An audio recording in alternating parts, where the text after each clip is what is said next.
The word iota has two distinct meanings. As a noun, 1. A tiny or scarcely detectable amount. 2. The ninth letter of the Greek alphabet. Welcome to IoTA for Wednesday, August 24th, 2016. I'm Tony Lynn. IoTA is a daily news podcast focused on Internet of Things industry and specifically Atlanta. Although so far there's not been a lot of Atlanta stories, there's been a few. Regardless, this is home and this is what we focus on. All right, let's get right to the stories of the day. Deepak Puri of Network World reports that the Ava IoT bracelet can help make it easier to get pregnant. With IoT being all about sensors and data, what better way to help struggling parents find the optimum time to get pregnant? I don't know if you know this, but there's only about a 12 to 24-hour window each month when an egg can actually be fertilized, and identifying that accurately can significantly increase a woman's ability to get pregnant. Currently, there are 3 methods that are used that are not IoT. The calendar method, just take a look and see what time of the month it is and try to fit it in. Ovulation test kits, where you have to basically, test every hour, not every hour, but you have to test a lot. And if the kit comes back that it's good time, then there you go. And then core body temperature. There's a study that was done that actually showed that women's body temperature spikes when they're at their peak ovulation period. And the problem with that is that it's hard to tell. They really the only good way they had at the time was to have you put a sensor inside of your body, which is not really a good way to go about it. Anyway, all of these have issues with accuracy. With the Ava, the Ava passively monitors the resting pulse rate, skin temperature, heart rate variability, amount of sleep, breathing rate, perfusion, and this is basically how much blood is supplied to the tissues of the body, bioimpedance, which is electrical resistance within the body, and heat loss. And it does it up to 89% accurately to predict the fertile period, which they've also now been able to show that happens about 5.3 fertile periods during any cycle, any ovulation type cycle. Ava is a class 1 medical device. So it means it actually had to go through the procedures in order to get out there, but it's non-invasive, obviously. And patients are actually notified via mobile app as to the ideal time for conception. Not that I've ever had any trouble with it. I have 3 kids of my own, and we really had no problems with it. I do know, couples who have had problems with it, and this can be very demoralizing, very emotional time period. And having something like this just to help with that, I think is phenomenal. And this is a great example of stories within the IoT industry that have some real meat. In the startup world, you talk about things being either a vitamin or an aspirin, and the vitamins, although they're good for you, really just enhance what might be going on in your life. So it doesn't really solve a specific problem, whereas aspirin gets rid of pain. So although a lot of the world would say that this is not an aspirin, I think anybody who's struggled conceiving would say that it is. All right, sticking with our somewhat feminine viewpoint today, Mary Goldspink, which is the CEO of EverOpen, writes and Readwrite excuse me, about 5 women who are actually changing the world of IoT, and conversely, IT in general. Tech as a whole tends to be a male-dominated industry, with approximately about 91% of engineers being men, and only about 5% of all VC funding goes to women-led startups. And the few women that actually did raise money only averaged about $36,000 on a raise, compared to the average white male raise of $1.3 million. This is ridiculous. But these 5 women we're going to talk about here are they're defying the odds. They're hopefully setting examples for not just women, but for all of us, that this necessarily should not be a male-dominated society, and that everyone should be given an opportunity to go forward.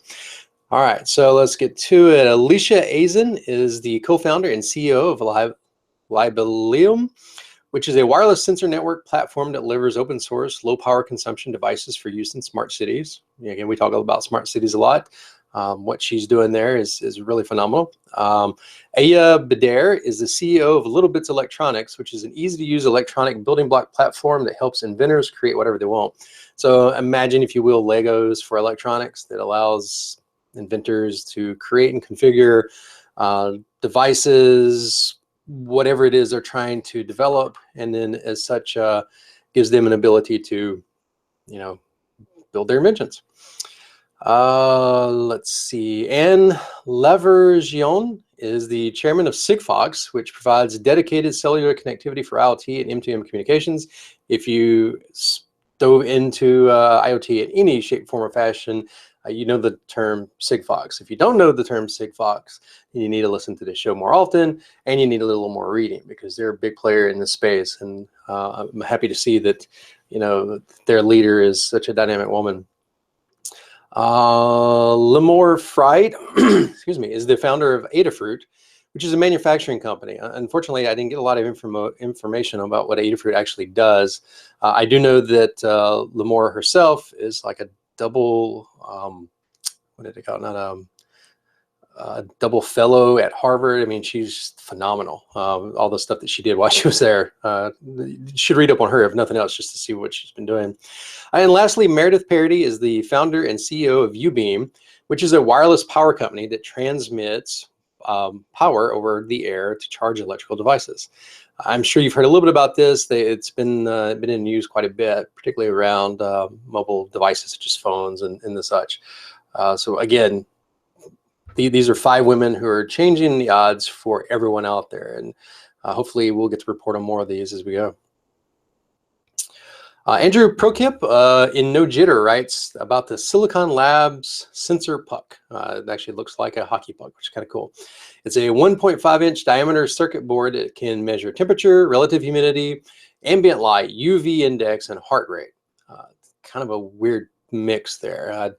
Up until then, you could have argued that it could be used for monitoring packages, doing whatever, but then you hit heart rate and, it's kind of odd. Powered by a standard 3-volt CR2032 battery, the sensor puck can be used as a standalone telemetry device or be integrated into a larger system that uses telemetry but not necessarily focused on it.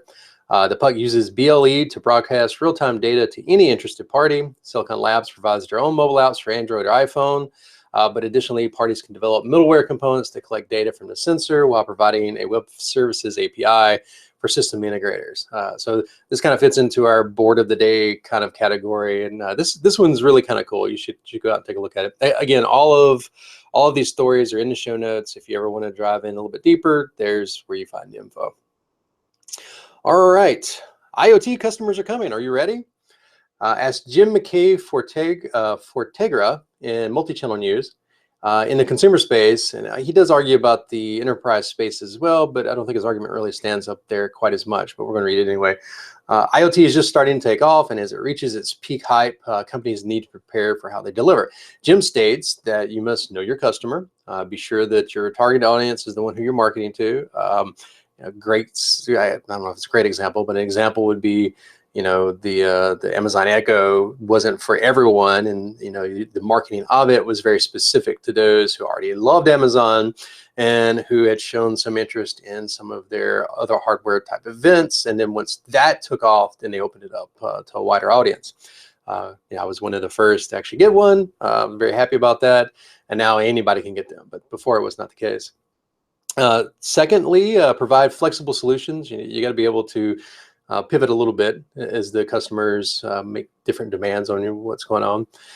You've got to be prepared to scale, and this is the tough one. As demand can easily outpace supply, and the problem with scale.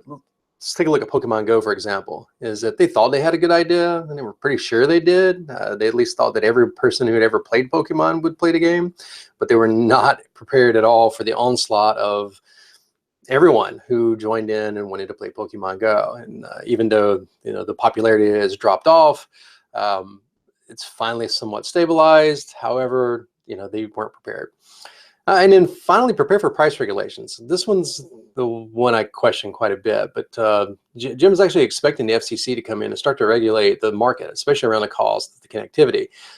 His expectations are is that as more and more of these, secondary groups, such as Sigfox, which we just mentioned, or Zigbee, or LoRaWAN, or any of these others start to get into the market, that instead of allowing, just wholesale charge what you want, that they're going to come in and start dictating fees around or price ceilings around the fees that they can charge for that. I'm not so sure how easy that's going to be. The government has proven time and time again that they're not really prepared for this, and to think that the FCC is going to come in and start to regulate something they don't understand. I mean, let's face it, it took NIST 2 years to come up with a definition for what IoT was, and then even then they changed the name. I don't know. Jim, I'm gonna keep following you, and if you prove to be right, I'll report about it here. But otherwise, we'll see. All right, let me try this name here. Janakiram, MSV. I don't know what MSV stands for. I'm sure somebody does. Reports in Forbes that it takes 10 steps to successfully implement enterprise IoT. Could be argued it takes 10 steps to implement anything in the enterprise, but we're going to read his because it actually is somewhat specific. Since IoT actually crosses so many business units in the enterprise, it is important to follow these 10 steps. And I'm going to need a little drink for this. All right. 1, define business goals and expected outcome, obviously. 2, identify the hardware and devices for the solution. 3, prepare the data points and metrics aligned with the outcome. 4, define the connectivity and data format.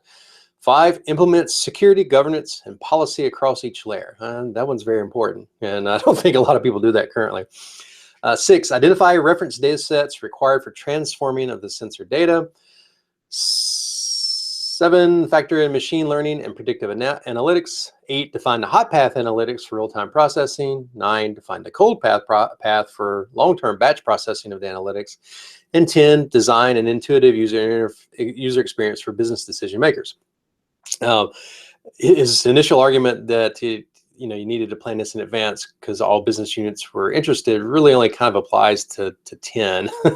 Most of the business units are probably not going to be as concerned with all of the middle part of it. They're just going to want to know how they can use the data at the end. Now, they may have some inputs as to what data they're looking for, but if they, and then maybe this is what he's referring to, is when you deciding the sensors and the devices and what to collect data for, that's probably right. I think he's on a good thing here. It seems very corporate. This would be some of the things that you might publish in a large corporation just to make sure that everybody had a CYA.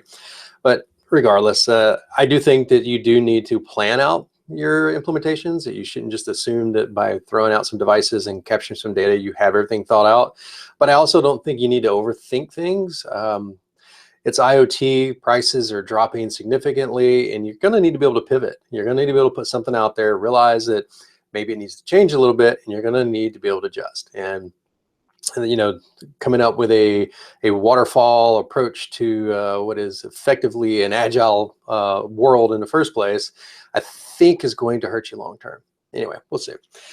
All right. So if you've enjoyed, like I said, I'm always interested in your feedback. Please send me any feedback that you may have, any story suggestions, any complaints. I'll read them on air. I don't care. I'm very happy to hear what you have to say. We do have some subscribers now, which is great. Thanks, guys. Glad you're here.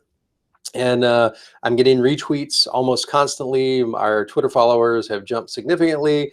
I do know that this is starting to get out there. So please start to interact, and let's get your voice on here as well as mine.